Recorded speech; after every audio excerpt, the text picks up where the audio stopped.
Donc le collectif Rosa Parks, il a été pensé en l'honneur de Rosa Parks, qui le 1er décembre 1955 a refusé de céder sa place à un blanc dans un contexte de ségrégation institutionnelle aux États-Unis.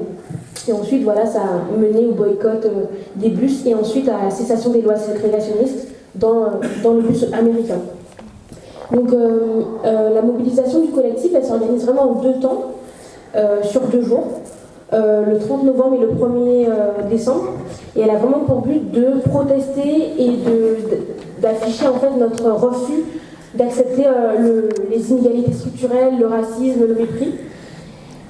Donc en fait, l'idée c'est le 30 novembre que tous ceux qui se sentent concernés par les mots d'ordre que je viens de citer disparaissent. Donc voilà, disparaissent du travail, enfin n'aillent pas à leur travail, disparaissent des réseaux sociaux, de la place publique, pour après le 1er décembre réapparaître. Voilà. Donc en fait l'objectif ce serait, c'est une opération nationale, donc ce serait d'aller à Paris, où il y aura vraiment une manifestation d'ampleur et d'envergure, puisque voilà, c'est une opération qui est menée dans plusieurs villes de France. Nous on a mis en place une billetterie pour organiser les transports de bus depuis Toulouse jusqu'à Paris. Donc c'est des billets qui sont à 26 € aller-retour. Voilà, qui seraient...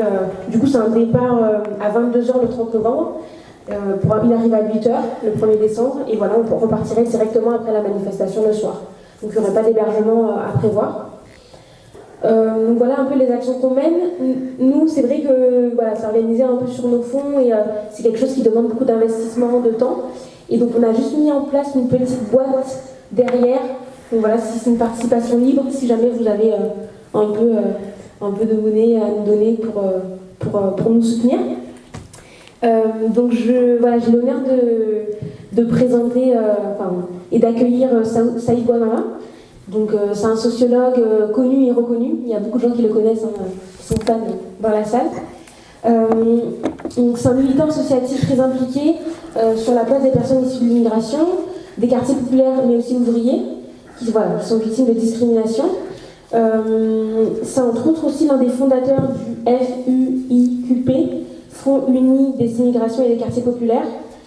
Et voilà, il y a notamment son site Phare pour l'égalité, son blog et ses contributions nombreuses sur le site notamment de Les mots sont importants, qui sont à noter. Il y a aussi ces ouvrages en fait, qui sont disponibles à la vente juste derrière vous. Donc voilà, vous pourrez ensuite les parcourir, les acheter et puis aussi en parler avec Saïd. Pour comprendre pourquoi nous avons voulu cette initiative, pourquoi cette initiative émerge, il faut d'abord la resituer dans la séquence historique qui est la nôtre. Il faut ensuite mesurer les dangers, mais aussi les potentialités que porte cette séquence historique.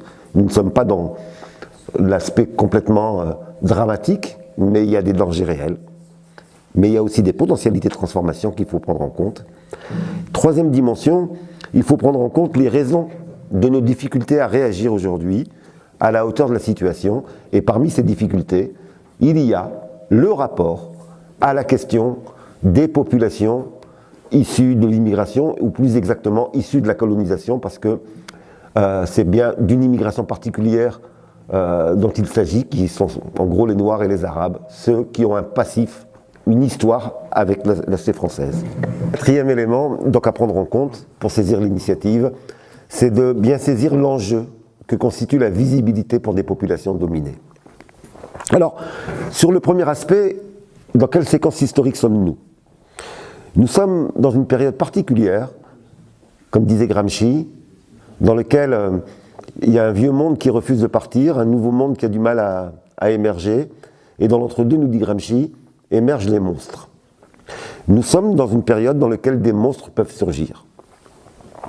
Cette période, c'est une période de déstabilisation par les politiques ultralibérales qui ont été mises en œuvre depuis plusieurs décennies, mais qui ont sapé un certain nombre de repères dans la société française qu'il faut prendre en compte. Alors pour décrire cette période, ce premier aspect, eh bien, je voudrais juste citer, et puis on pourra revenir en fonction de vos questions sur tel ou tel aspect, quelques processus en œuvre dans notre société et les conséquences de ces processus. Le premier processus, c'est une banalité, Nous sommes dans une phase pluridécennale, depuis plusieurs décennies, de paupérisation continue des classes populaires. C'est important de l'avoir en tête parce qu'on le dit souvent dans les discours, et après on est étonné des conséquences que ça peut avoir. On ne peut pas comprendre un certain nombre de réactions aujourd'hui, y compris de réactions racistes et fascisantes, si on ne prend pas en compte cette durée, inscription dans la durée de cette descente aux enfers des classes populaires. Second processus, c'est pas que la paupérisation, c'est aussi un autre processus. Il y a dans les quartiers populaires et les classes populaires plein de gens qui travaillent encore, mais c'est un processus de précarisation. C'est-à-dire avec l'idée que demain est pire qu'aujourd'hui. La paupérisation nous indique notre niveau de vie en baisse. La précarisation nous indique une instabilité qui s'installe avec la peur du lendemain. Et ça va déterminer un certain nombre de comportements. Troisième processus, un processus de déclassement des classes moyennes. Or, quand vous avez déstabilisation des classes populaires et fragilisation des classes moyennes, un certain nombre de conditions de la fascisation sont réunies. Et c'est pour cela qu'il faut qu'on prenne bien la mesure de notre contexte. Ça, c'est les trois processus qui touchent les classes populaires, quelle que soit leur origine. Il faut en ajouter deux autres, qui vont toucher une partie des classes populaires, qui est celles qui sont justement issues de la colonisation. Le premier, c'est le processus de discrimination. Je suis effaré que malgré les travaux de recherche, alors que pendant longtemps il y a eu le silence complètement là-dessus, maintenant on a des travaux de recherche qui objectivent, qui nous permettent de mesurer cette dimension-là. Malgré un certain nombre de mobilisations, la question des discriminations reste encore dans un silence total dans notre société. Je ne citerai pas mes travaux, même si j'ai l'honneur d'avoir été parmi les premiers à avoir tenté d'objectiver les choses, mais je vais citer un organisme officiel, le Bureau international du travail, qui, dans une de ses recherches sur la France, évalue à 4 employeurs sur 5, pas 1 sur 10, pas 1 sur 1000, 4 employeurs sur 5, les employeurs qui, à un moment ou l'autre du processus d'embauche, donc de la lettre de motivation jusqu'à la décision d'embauche, eh bien, prennent en compte le facteur d'origine. Autrement dit, tous les membres des classes populaires qui sont issus de la colonisation rencontrent à un moment ou à un autre une épreuve discriminatoire qui vient jouer sur leur vie, qui vient jouer sur leur champ des possibles. C'est important de l'avoir en tête parce que sinon on ne peut pas comprendre pourquoi il y a un clivage qui va grandissant dans les classes populaires entre deux catégories qui ont tout intérêt historiquement à être ensemble, qui ont tout intérêt historiquement à mener le même combat et qui pourtant tendent de plus en plus à se juxtaposer et non pas à être dans le même combat. Tant que ces questions-là ne seront pas prises en compte par le mouvement syndical, et je suis un syndicaliste donc je ne crache pas dans la soupe, je le dis en tant qu'acteur, par les forces politiques qui prétendent changer la société, de gauche ou d'extrême gauche, par le mouvement associatif, tant que ça ne deviendra pas une question centrale dans nos sociétés, le clivage au sein même des classes populaires risque de s'élargir. Autre processus touchant ces populations, le processus d'ethnicisation des grilles de lecture. Si vous regardez avec un peu d'attention, il faut éviter l'habitude médiatique, parce qu'on oublie un débat, parce qu'un nouveau est arrivé, vous apercevrez que ça fait, là aussi, 3-4 décennies que l'on nous diffuse médiatiquement et politiquement des grilles ethniques de lecture de la situation. Je citerai la période où ça a été la plus fréquente, ça a été au moment des grandes révoltes populaires de novembre 2005, ça fait 13 ans, où je vous rappelle, on a eu des ministres qui sont venus nous dire que les révoltes des quartiers populaires, je vous rappelle, 400 quartiers populaires explosent pendant 21 jours. Ça aurait dû être un événement fondateur dans les forces politiques, syndicales, associatives, etc. C'est pas rien. C'est la plus grande révolte populaire depuis la Commune de Paris. Et pourtant, aujourd'hui plein de gens l'ont oublié. Et on a eu des ministres à l'époque qui nous ont expliqué comment, et des experts dans les médias, comment nous ont-ils expliqué ces révoltes des quartiers populaires. On nous a d'abord dit à cette époque-là que c'était dû à la polygamie. 8000 familles polygames en France réussissent à faire exploser 400 quartiers pendant 21 jours. De qui se moque-t-on? On nous a dit ensuite que c'était les dealers qui avaient provoqué ces émeutes. Moi, si je suis un dealer, j'ai intérêt à ce qu'il y ait le calme dans le quartier, j'ai pas intérêt à ce que la police vienne. Et donc c'était complètement irrationnel. Et depuis, à chaque événement, eh bien, on a des explications de type culturaliste. On n'explique plus les choses à partir des intérêts sociaux, des intérêts économiques, des enjeux pour les personnes en termes de boulot, en termes de logement, etc. On n'explique plus les révoltes comme réaction contre l'injustice, mais comme étant le résultat d'une culture, d'une religion, et bien entendu, c'est pas n'importe quelle culture et n'importe quelle religion, c'est toujours les mêmes qui sont ciblés. Et donc on a imbibé la société française depuis des décennies, sans réaction massive des organisations traditionnelles de gauche et d'extrême gauche. On a imbibé notre société d'explications culturalistes. Ne nous étonnons pas quand des gouvernements successifs et des médias à longueur d'antenne diffusent ce type d'explications, que ça finisse par imbiber une partie de la population française. Et oui, ces grilles-là, aujourd'hui, influencent une partie de nos concitoyens.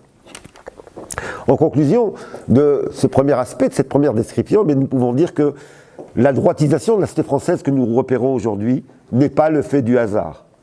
Elle s'explique par ces 3 décennies particulières dans lesquelles un certain nombre de questions ont été tabous, un certain nombre de débats n'ont pas été posés, un certain nombre de clivages n'ont pas été travaillés. Et nous n'arriverons pas à arrêter cette descente, cette régression sociale, politique, associative, syndicale, si ces questions ne sont pas posées.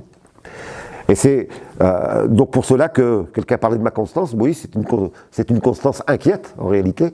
C'est que des hypothèses qu'on posait il y a maintenant plusieurs décennies, eh bien, malheureusement, sont encore présentes aujourd'hui. On passe des seuils de régression quand même. Je voudrais en citer qu'un, mais je vais en citer 2. Un président de la République qui cite comme auteur de référence un raciste invétéré, Stephen Smith, le théoricien de l'afro-pessimisme qui explique les difficultés des peuples africains et des pays africains par le fait que dans leur culture ils font beaucoup d'enfants. C'est lui qui est pris comme auteur de référence. Aucun journaliste ne le reprend. Il n'y a même pas de déclaration des forces politiques de gauche, d'extrême gauche, etc.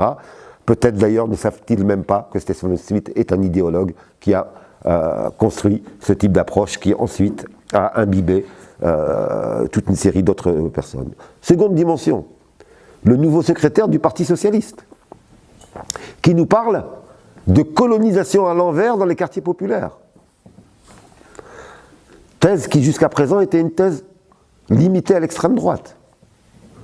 C'est là le secrétaire général du Parti socialiste qui, il y a quelques semaines, nous dit qu'il y a colonisation à l'envers. C'est objectivement un appel au pogrom. Parler de colonisation. Quand il y a une colonisation, on fait une guerre de libération. Et si on pense qu'il y a colonisation à l'envers, on est en train d'indiquer il faut lutter contre l'envahisseur. Et on voit bien comment la théorie du grand remplacement qui était limitée à l'extrême droite a imbibé, s'est élargi et a, comme disait mon ami Pierre Thévagnan, on est bien dans un processus de lepénisation des esprits qui a droitisé la société française. Second aspect du contexte, parce que tout n'est pas que dans le négatif, il y a également des potentialités. Le second aspect du contexte n'est pas dû au monde militant. C'est une mutation sociologique objective. C'est les lois de la vie. C'est tout simplement le fait que une immigration qui avait été pensée comme provisoire, l'immigration venant des anciennes colonies, qui avait été pensée comme provisoire est devenue durable. Elle est devenue une immigration de peuplement. Au sein des états-majors politiques dirigeants, au sein de la classe dominante, l'idée, le mythe, c'était qu'ils allaient rentrer au pays.